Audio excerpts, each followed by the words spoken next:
had when I was in New Zealand. So that's the first thing that's bugging me. But then the second thing that's really hurting me too is every single day that I'm in exile,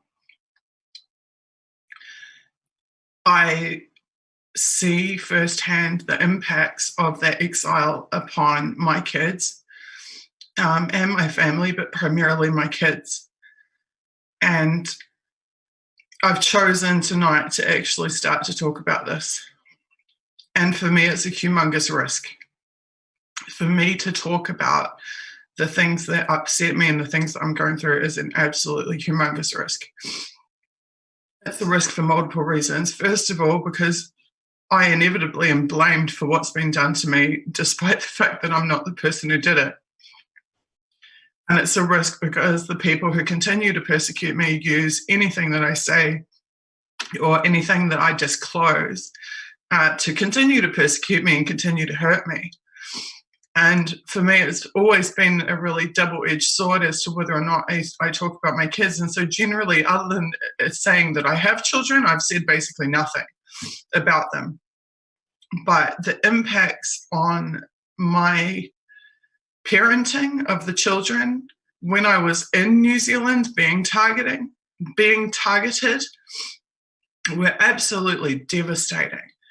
And the impacts on my ability to parent in exile are similarly devastating.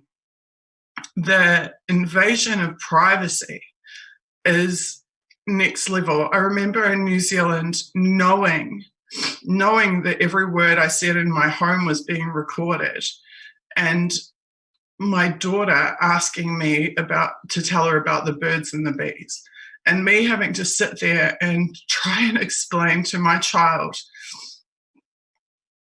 the facts of life, and particularly the facts of being a girl and becoming a woman, knowing that every word I said was being scrutinized by security agencies that had it in for me and were trying to destroy me. I feel like they robbed me and my children of some of the most precious moments and precious years of our life, and things that normal parents can just take for granted, I could never take for granted. And I had to constantly make decisions relating to my children. Wow, I'm sorry, I didn't know how upsetting this would be to talk about. I had to constantly make decisions relating to my children in the realistic and practical context of us being targeted by the state. For example, I lived in constant fear. One of the things my daughter complained about to me is she always says, "Mum, you're hypervigilant." And she's talking about, not about hypervigilant about being targeted, but hypervigilant in terms of I would live in fear that my kids would be jumping off the trampoline or whatever, would hurt themselves and would end up having to go to hospital for whatever reason, and that it would be used as a pretext to take my children away from me to punish me for my activism and journalism. Because there are countless other cases where this has been done to activists and journalists who are single parents, where they come at you through your kids. That's what it comes down to. They come at you through your children. They have no qualms about doing that.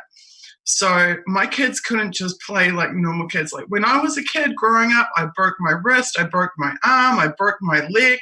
It didn't matter. My parents went and took me to the hospital, get a cast on it, no one cared. But as a single mother who's a targeted activist and a journalist, I would literally be running around after my kids like, watch that step, careful of this, careful of that, don't blah, blah, blah, blah, blah, constantly on at them, be careful, be safe, like to a ridiculous degree, because something as simple as my kids having an accident and breaking their arm could be used as a pretext to destroy our domestic life and destroy our life together and potentially even separate us. That's the type of pressure that I, and subsequently they, by proxy, had to live under as targets. Going into exile is there are whole other layers to that. There is there's the obvious isolation. Sorry. There is incredible isolation. There's incredible isolation that we face because we lost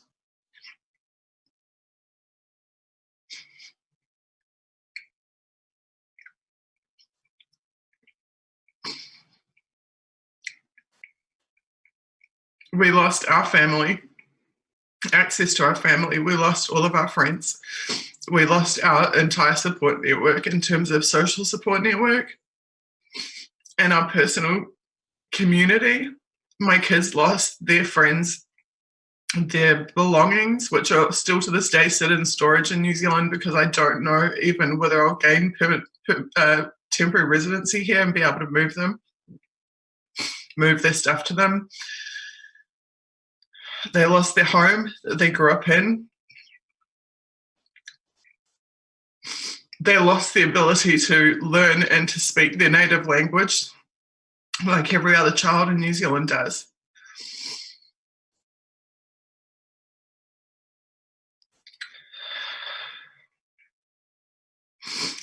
They lost the carefree and attentive parent that I was to them when it was just us in New Zealand.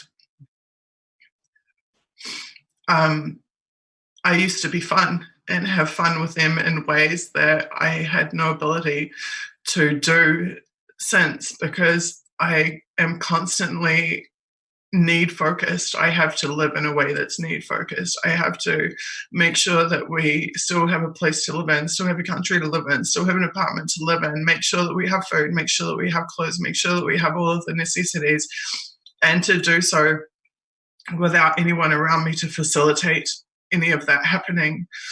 And that means I'm not fun mum, I'm stressed mum almost all the time. And that has been horrendous.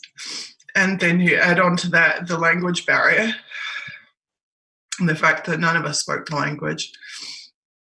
And then you add on to that the fact that I'm constantly probed and I don't mean probed by Russians or locals. I'm not. I've had no interference at all from Russians. But I am constantly probed by intel agents in all of the spaces in which I try to communicate or operate relentlessly. They want information however they can get it. They want to insert people in my life and get people close to me. I had to cope with that physically in the real world in New Zealand, but I have to cope with it in digital spaces all of the time. And so my way of coping with the isolation was to overwork. And so in 2017 Internet Party campaign and 2018 Unity for J, I worked every second and every moment that I wasn't with the kids, day and night. I did 20 hours days every day. I worked so hard that I would look out the window and the light would burn my eyes. Looking at daylight would burn my eyes and blind me. That was how I coped with the situation, was just to work and work and work. And then, of course, my body started to give out on me, because nobody can work 20-hour days, 7 days a week forever and ever and ever. So that is why I stepped down from Unity for J, and that's why I took a bit of a break at the beginning of this year. And my one accomplishment in recent times is that I have actually hauled my ass back to the gym and started getting in physical shape again and started trying to improve my health by necessity, because I can't help anyone, let alone my kids, if I don't do that, if I don't make that effort and do that. So the reason that I'm talking about these things tonight is because I've been feeling so heartbroken and so vulnerable, and I have really nobody to talk about this stuff with.